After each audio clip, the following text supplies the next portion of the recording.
Hey guys, I'm Rob, this is Pixel Lab, welcome back to the channel. So in this video, I'm going to be asking you guys for a little bit of help and advice as what I have purchased this week has got me stumped. But that will be later on in the video, so please stick around and no, the thumbnail is not clickbait. I do actually require some help from you guys. So without any further ado, I'll show you guys what I managed to pick up lately.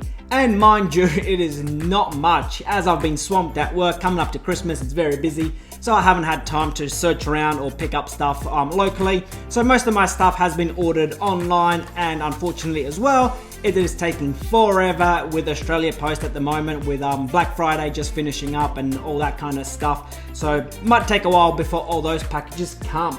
So that is that. But on the other hand, I have been scouting Facebook Marketplace here and there, and this is what I found on Saturday.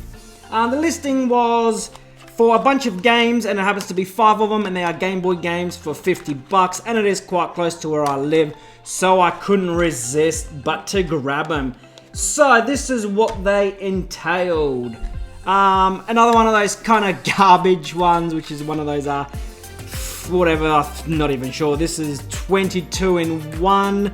Most of these cartridges never work, but I will actually plug them in to see if I can get one of these working. Mind you, I'm never interested in any of these. I'm normally just bin them. So once I test it and see if it actually runs, because I am actually always keen to see if I can actually get these running, because I think my whole entire life I managed to get one of them going. So if it's not working, I will bin it, and if it is working, I will bin it. So that is that one. So yeah, nothing special there, but also it did come as well with Pac-Man. Once again, nothing fancy there. I think I've got a copy of Pac-Man anyway, so that's a bit of a shame, but I can always sell this one on, as Pac-Man is quite popular. You know, one of the biggest kind of franchises of the, well, what was it, 80s I think, so biggest mascot kind of thing. So I can always sell that on to whoever is looking for Pac-Man. So that is not too bad. But also, another really good game that I did get is Battletoads.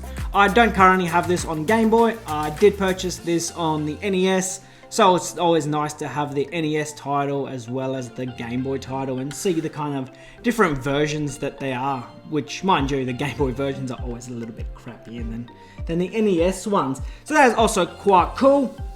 And the next games were awesome NBA Jam. This is one of them. I've got really good fond memories of this game. Played the heck out of this on not only the Game Boy but on the NES as well.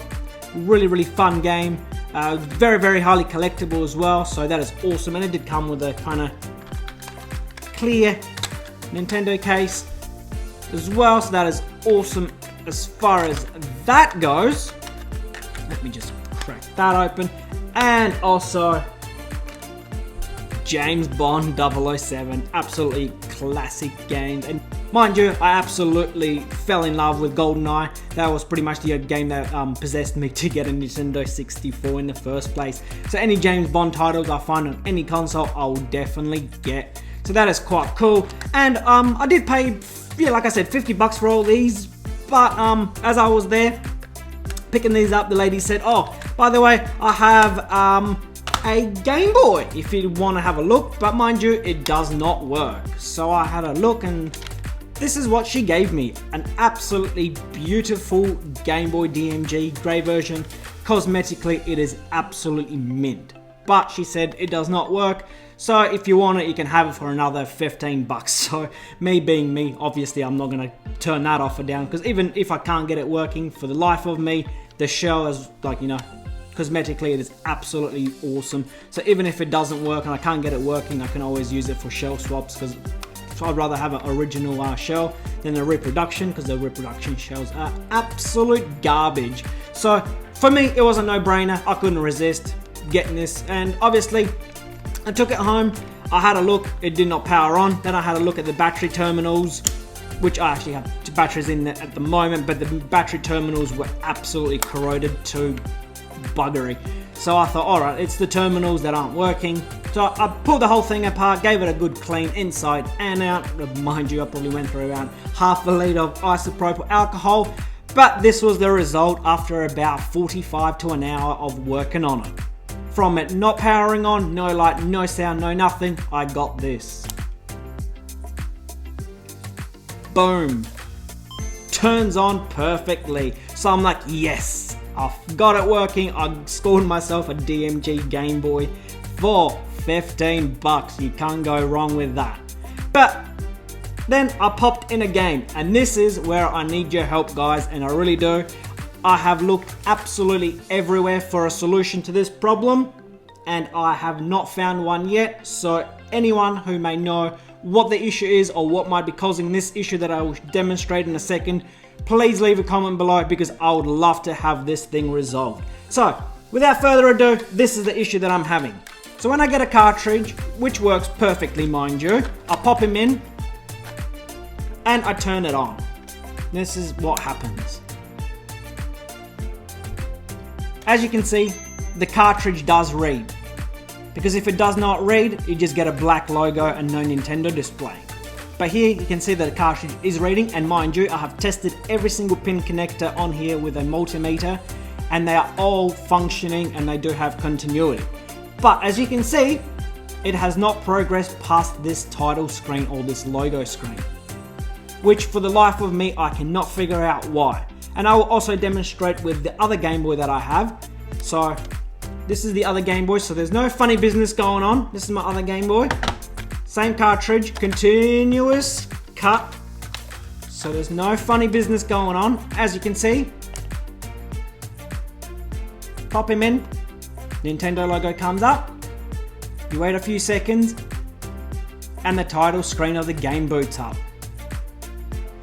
So yeah, I've tried these games on every single one of my Game Boys, and they do work perfectly. As you can see, working perfectly. There's Battletoads cranking.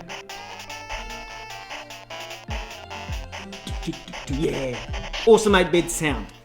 So I'm not having any troubles with the games, because obviously it's not the games, because the games are working perfectly fine. But as soon as I chuck it in here, same thing will happen. The Nintendo logo will come up.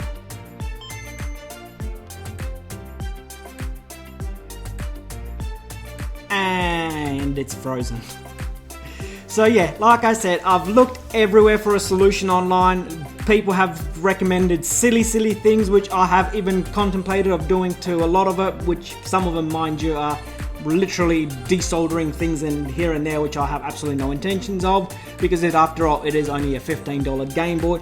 If anyone has any advice or solutions of what could be causing this, please leave a comment and tell me what I can try. Because I have tried every single thing that could possibly be causing it, and I cannot find anything that's faulty. Like I said, I've run my multimeter over this whole thing about 20-30 times.